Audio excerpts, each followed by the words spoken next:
2026 கோடீஸ்வர யோகம் எந்தெந்த ராசிக்கு?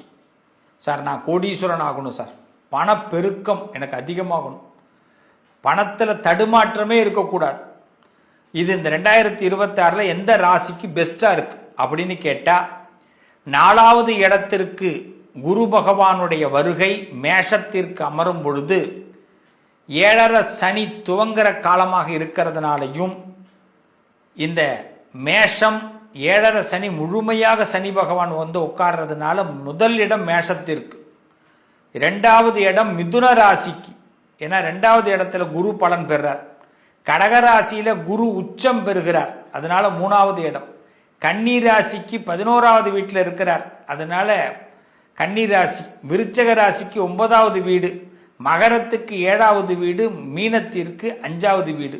ஆக மேஷம், மிதுனம், கடகம், கன்னி, விருச்சகம், மகரம், மீனம், இந்த 7 ராசிக்காரர்களுக்கு கோடீஸ்வர யோகம் உறுதி. நிச்சயம் கோடீஸ்வரர்களாக மாறுவீர்கள். நல்லது நடக்கும்.